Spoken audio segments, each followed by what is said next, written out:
7월 9일 날 입법 청원을 했죠. 물론 여당 야당 다 각각 법안을 내놓긴 했어요. 근데 이 가족대책위와 또 국민대책회의가 여러 차례 함께 논의하면서 또 대한변호사협회 이제 변호사들이 이제 그 내용들을 이제 조문화하고 하는 과정을 거치면서 이 정확한 법률 명칭은 4.16 참사 진실규명 및 안전사회 건설 등을 위한 특별법이라고 하는 법안을 만들어서 국회에 입법 청원을 했습니다. 특별법의 목적은 이제 요게 제 1조에 있는 내용을 그대로 좀 인용을 해놨는데 내용 진실규명하자. 그 다음에 안전사회를 위한 사회적인 제도적인 대안들을 마련해 가자. 그리고 우리가 이 사건 잊지 말자. 크게 보면 이런 세 가지라고 이야기할 수 있습니다. 네, 특별법 제정을 위한 서명운동이 쭉 지금 전개가 됐죠. 이게 워낙 전국 각지에서 제정운동을 하다 보니까 그날 이게 몇 명 했는지가 집계되지는 않습니다. 그래서 어느 시점에 모아서 이제 집계를 하게 되는데 9월 2일 현재 485만 명의 서명까지 집계가 됐고, 당시 9월 2일 날 가족분들이 광화문광장에서 서명용지를 들고 국민 여러분들께 고맙다, 같이 해주셔서 너무 감사하다는 인사를 드리고 이것을 들고 삼보일배를 해서 청와대에 전달하겠다라고 갔었죠. 언론을 통해서 아마 아시는 분들 많이 알 텐데, 근데 그 길이 불과 얼마 가지 못해서 광화문광장에 있는 세종대왕상 앞에서 바로 막혔습니다. 가족분들은 당시 결국 경찰 병력을 통해서 이렇게 막는 거, 결국 국민들이 서명한 이런 뜻을 청와대가 받아들일 의사가 없는 거다라고 이제 하면서 당시에 이제 서명용지 전달을 어쨌든 마무리할 수밖에 없었는데요. 아니나 다를까 박근혜 대통령 얼마 전에 국무회의 발언을 통해서 여야 합의안, 2차 합의안이라고 보통 얘기하는 이게 마지노선이다. 더 이상 대통령이 결단할 것도 없다라고 하면서 이제 민생 문제로 넘어가자라고 하는 식으로 이야기를 하고 있죠. 참 좀 암담한 상황이기도 한데요. 이 특별법안 주요 내용 좀 말씀드리겠습니다. 우선 이 4.16 참사 특별위원회를 구성하는 게 주요 내용입니다. 특별위원회를 구성해서 진실규명하고 안전사회에 대한 대안도 마련하자라고 하는 거고, 그 특별위원회 구성은 몇 가지 원칙들이 이제 당시에 있었죠. 범국민적인 참여 속에서 위원회를 운영하자, 또 유가족들의 의사를 충분히 반영하도록 하자. 그래서 위원 구성을 이제 국회 추천 8명, 피해단체 추천 8명으로 했고, 충분한 조사기간을 보장하자라고 해서 일단 2년, 그 다음에 플러스 1년 연장이 가능하도록 하는 이제 조사기간도 정했고요. 수사권 기소권 논란이 있는 거 여러분들 잘 알 텐데, 이제 이 철저한 진상 규명을 위해서 독립적이고 충분한 그런 수사와 기소를 가능하게 하자. 그래서 3개의 소위원회가 있는데요. 제1소위원회의 상임위원을, 그러니까 1소위원회를 이제 이끄는 상임위원이죠. 상임위원은 특별검사로 임명하는 이제 그런 구조로 되어 있습니다. 그리고 자체 조사관을 또 100명 정도 확보하는 거로 해서 충분히 진상규명하자. 그 다음에 이제 투명하게 국민들과 소통하면서 진상규명하자라고 하는 원칙도 내세웠어요. 이게 밀실에서 조사 활동을 하는 게 아니라 조사의 내용이라든지 여러 가지 중요한 절차들을 국민들에게 충분히 사전에 알리고, 또 조사 결과에 대해서도 최대한 공표하고 하는 과정 속에서 이게 시민사회와 충분히 소통하면서 하고, 또 여러 가지 이제 국민들의 입장에서 이런 의혹이 있는데 좀 밝혀줬으면 좋겠다라고 하는 거 있으면 얼마든지 또 진상조사를 신청할 수 있도록 하고 하는 이제 이런 구조를 기본으로 잡았고요. 특별법안의 내용에서는 3개의 소위원회가 있습니다. 제1소위원회가 이제 진실규명 소위원회라고 하는데요. 아까 이야기한 것처럼 이제 특별검사가 상임위원을 맡는 구조이죠. 그래서 수사권과 기소권을 행사할 수 있도록 하자. 그 참사의 발생 원인, 또 구조 과정, 수습 과정에서의 여러 가지 뭐 비리나 범죄 혐의에 대한 수사도 하고, 또 더 나아가서 4.16 참사에 관련된 언론 보도의 문제나 유가족에 대한 사찰 의혹 이런 것도 많이 제기됐잖아요. 근데 이런 종합적인 모든 그런 권리 침해 행위에 대해서 좀 철저하게 진실 규명하자라고 하는 거고요. 두 번째 이 소위원회는 안전사회 소위원회라고 해서 우리 뭐 수사권 문제에 좀 집중해서 이제 논란이 되다 보니까 잘 알려져 있지 않은데, 사실 이 4.16 특별법의 굉장히 중요한 내용 중에 하나입니다. 그러니까 특별위원회를 가동하는 두 번째 이제 원칙이자 지향점, 바로 안전사회를 위한 대안들을 마련해보자라고 하는 것. 단지 세월호 사건뿐만 아니라 우리 그동안에 있었던 많은 참사들이, 그 참사들에 대해서 다시 한번 우리가 좀 제대로 진실규명을 해보고 거기에 관련된 대책들이 얼마나 유효한 거였는지 한번 점검해보고 제대로 우리가 안전한 사회를 위한 대안을 마련해서 제시한다라고 하는 이제 그런 목적이고요. 세 번째 소위원회는 이제 치유기억 소위원회입니다. 피해자들에 대한 위로, 또 기억, 사회적인 기억 사업이죠. 그 기억관도 만들고 재단도 만들고, 또 바로 이런 참사가 앞으로 발생하지 않도록 우리가 안전에 관련된 어떤 교육 자료를 만들고 하는데, 또 이 4.16 참사에 관련된 것들을 앞으로 계속 좀 같이 해보자, 준비해보자, 이런 내용으로 이제 구성이 되어 있습니다. 왜 이런 특별법이 필요하냐? 몇 가지 이제 이유를 좀 말씀드리려고 하는데, 참사가 사실 많이 있었죠. 많이 있었는데, 그럴 때마다 과연 제대로 이게 진실이 규명됐는지, 또 과연 제대로 방지 대책이 만들어져서 이게 사회적으로 제대로 시행이 됐는지, 이런 것들을 한번 들여다보자. 근데 굉장히 부실했다라는 거예요. 그러니까 대표적으로 서해 페리오 사고가 93년도에 있었습니다. 서해 페리오 침몰 사고는 뭐 292명인가요? 사망자를 냈던 굉장히 큰 사건이었죠. 당시에 해경은 이런 이제 그 선박 침몰 사고에 대한 대응 매뉴얼을 만들겠다. 또 여객선에 대한 안전관리 업무가 당시 해양수산부 소관으로 되어 있었는데, 이걸 해경 소관으로 해가지고 안전관리를 강화하겠다. 뭐 이런 대책을 당시에 이제 정부에서 대안으로 얘기를 했습니다. 그렇지만 우리가 세월호 참사에서 볼 수 있듯이 해경이 아무것도 안 했잖아요. 대응 매뉴얼이라고 하는 거 뭐 아무런 작동을 하지 않았고, 또 해경으로 여객선 안전관리 업무를 당시 이관하겠다라고 하는 걸 당시 대책으로 내세웠는데, 지금은 또 박근혜 대통령은 해경을 해체하겠다라고 하는, 이게 조직을 바꾼다고 될 수 있는 문제는 아니잖아요. 오히려 안전관리 지침은 그동안에 대폭적으로 완화되는 결과를 가져왔고, 김영삼 정부가 당시에 당시에 이제 세월호하고 유사하게 서해 페리오도 굉장히 노후화된 선박이었어요. 그래서 이 노후 선박을 교체하겠다, 운항 관리에 대한 점검을 강화하겠다, 과적을 방지하겠다, 비슷한 얘기 했어요. 그 당시에도요.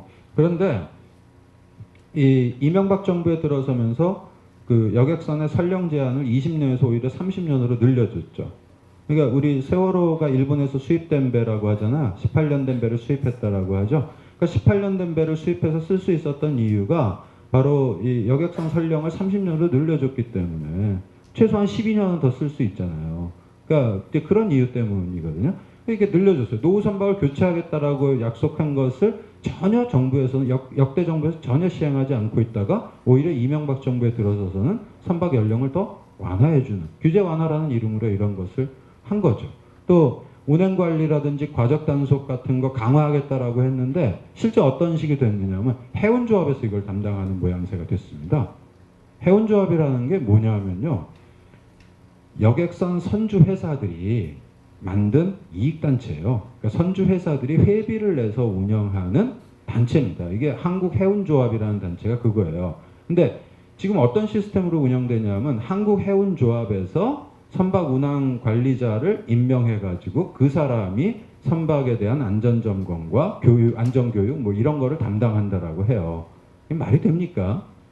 선주들이 돈 내서 운영하는 이익단체들인데, 근데 그 이익단체에서 선박의 안전점검을 하겠다. 실제로 이 세월호도 출항 당시에 여러 가지 기록들을 보면은